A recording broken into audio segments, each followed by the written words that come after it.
అప్పుల బాధలు వెంటాడుతున్నాయా? అయితే 6 జేవిఆర్ వారి జాతిరత్నాలు ధరించండి. హాయ్ హలో నమస్తే, వెల్కమ్ టు మనం టీవీ. నేను మీ సాయి.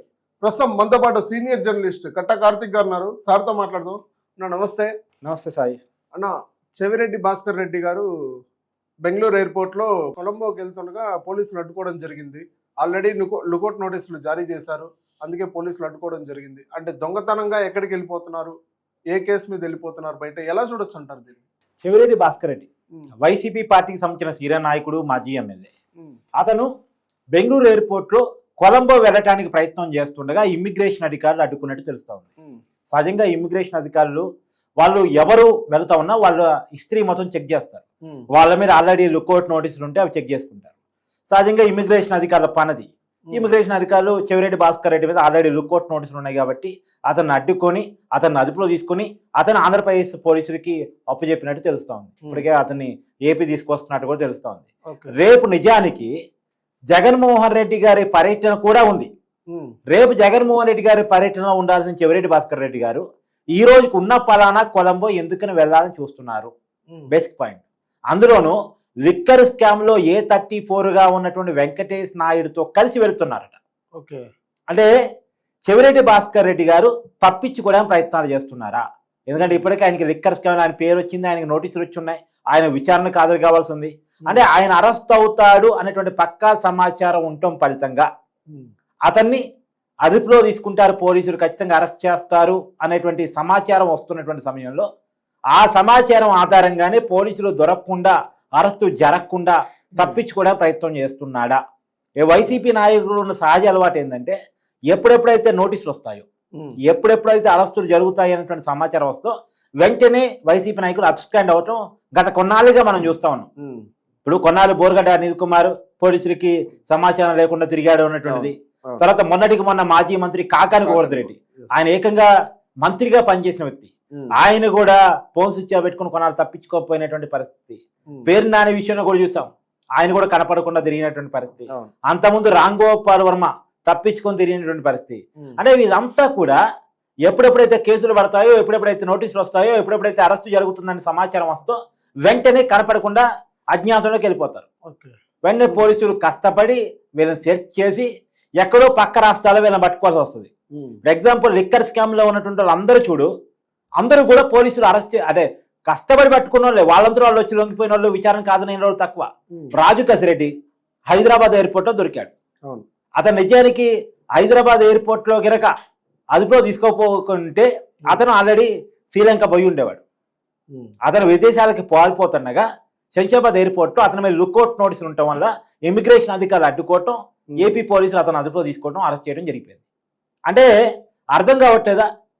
రాజు కసిరెడ్డి మాత్రమే కాదు, మొన్నటికి మొన్న అరెస్ట్ అయినటువంటి అంటే జగన్మోహన్ రెడ్డి గారు ఓఎస్డీగా సీఎంఓ అధికారిగా పనిచేసినటువంటి ధనంజయ రెడ్డి గారు కానీ, కృష్ణమోహన్ రెడ్డి గారు కానీ వాళ్ళని ఎక్కడ పట్టుకున్నారు? వాళ్ళని బెంగళూరులో పట్టుకున్నారు, అంటే కర్ణాటక రాష్ట్రంలో పట్టుకున్నారు. ఇప్పుడు ఇందాక మనం చెప్పుకున్నటువంటి మాజీ మంత్రి కాకాని గోవర్ధన్ రెడ్డిని కూడా కర్ణాటక బోర్డర్ కేరళకి దగ్గర అక్కడ అతన్ని అదుపులో తీసుకున్నారు రిసార్ట్ లో. సో వీళ్ళంతా ఒక్కొక్క చోట దొరుకుతున్నారు. చానాల పాటు అబ్స్క్రాండ్ అయ్యి ఫోన్ స్విచ్ ఆఫ్ పెట్టుకొని ఎవరికి దొరకకుండా తిరిగి ఏదో ఒక్కరి పోలీసులు కష్టపడి వాళ్ళు పట్టుకోవాల్సి వస్తుంది. కాబట్టి వీళ్ళంతా పారిపోతున్నారు అనేటువంటి వరుస కథనాలు చూసినప్పుడు చెవిరెడ్డి భాస్కర్ రెడ్డి గారు కూడా లిక్కర్ స్కామ్ల విచారణకు హాజరు కాకుండా తప్పించుకోవడానికి పారిపోతున్నారా అనుకోవాల్సి వస్తుంది. జగన్మోహన్ రెడ్డి గారి ప్రోగ్రాం రేపు ఉండగా, అందులో లిక్కర్ స్కామ్ లో నోటీసులు వచ్చి ఉండగా ఇప్పుడు ఎందుకు ఆయన ఉన్న పదాన్ని కొలంబో పోతున్నారు? అంటే దీన్ని అర్థం చేసుకోవచ్చు కదా. రేపు జగన్మోహన్ రెడ్డి గారి పర్యటన ఇంపార్టెంట్. వైసీపీలో ఉన్న అతి కొద్ది మంది సీనియర్ నాయకులు చెవిరెడ్డి భాస్కర్ రెడ్డి ఒకరు. రేపు జగన్మోహన్ రెడ్డి గారి ప్రోగ్రాం మొత్తం మెయింటైన్ చేయాల్సిన అతను. అంటే జగన్మోహన్ రెడ్డి గారి ప్రోగ్రాం వదిలేసి కూడా వెళ్తున్నాడంటేనే అతను పారిపోతున్నాడో మనం అర్థం చేసుకోవాలి. ఎందుకు ఈ పారిపోవటం? అంటే తప్పు చేసిన వాళ్ళే పారిపోతారు సాయి.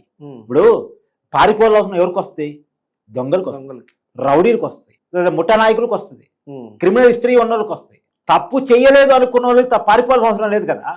అందులో ఎమ్మెల్యేలుగా పనిచేసిన వాళ్ళు, అనేక మార్లు ఎమ్మెల్యేలుగా పనిచేసిన వాళ్ళు, ఎంపీలుగా పనిచేసిన వాళ్ళు, మంత్రులుగా పనిచేసిన వాళ్ళు కూడా పారిపోతే వీరేం సమాజానికి సంకేతం ఇస్తున్నారు? మేము కేసు పడంగానే పారిపోండి అని సమాజానికి సంకేతాలు ఇస్తున్నారా? మామూలుగా ప్రజాప్రతినిధిగా ఉన్న వాళ్ళు ఏం చేయాలి?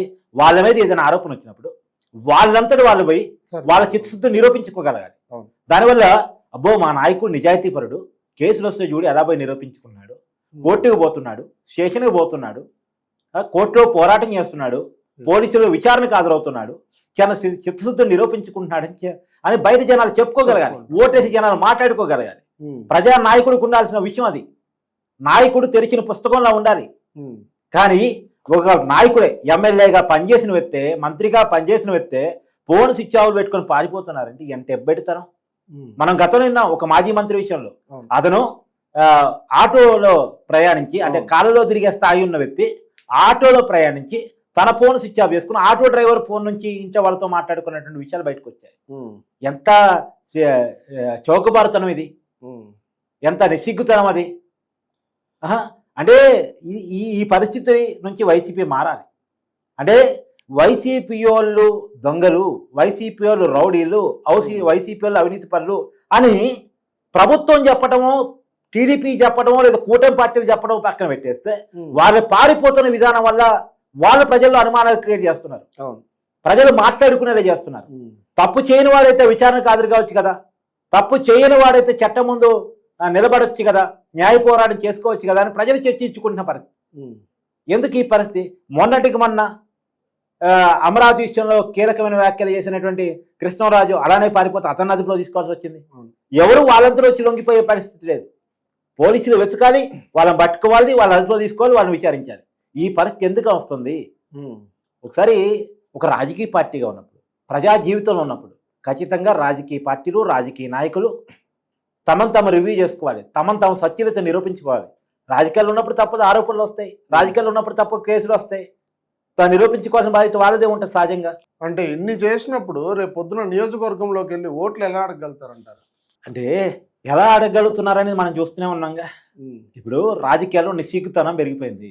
అవును నేరం చేస్తాం తప్పదు అనేది, అంటే ఓపెన్గా అవునండి నేరం చేశాము అనే కాడి చెప్పుకునే స్థాయికి రాజకీయ నాయకులు పోయారు. నేరం గురించి బయట తెలిస్తే మన పరువు పోతుంది అనుకున్న స్థాయి నుంచి నేరస్తులే రాజకీయాల్లోకి వచ్చేసి, నేరస్తులే అవినీతిమయమైన పరులే డబ్బులు పనిచేసి ఎన్నికల్లో గెలిచేటువంటి వ్యవస్థ వచ్చింది. అది దురదృష్టకరం. అది ప్రజాస్వామ్యంలో రాకూడదు కానీ వచ్చింది. అవినీతి పరులే మంత్రులు అవుతున్నారు, ఎమ్మెల్యేలు అవుతున్నారు, నాయకులు అవుతున్నారు. అది అన్ని రాజకీయ పార్టీలోనూ, అన్ని దేశంలో ఉన్నటువంటి ప్రతి చోట కూడా ఆ కల్చర్ వచ్చింది. అది బాధాకరం.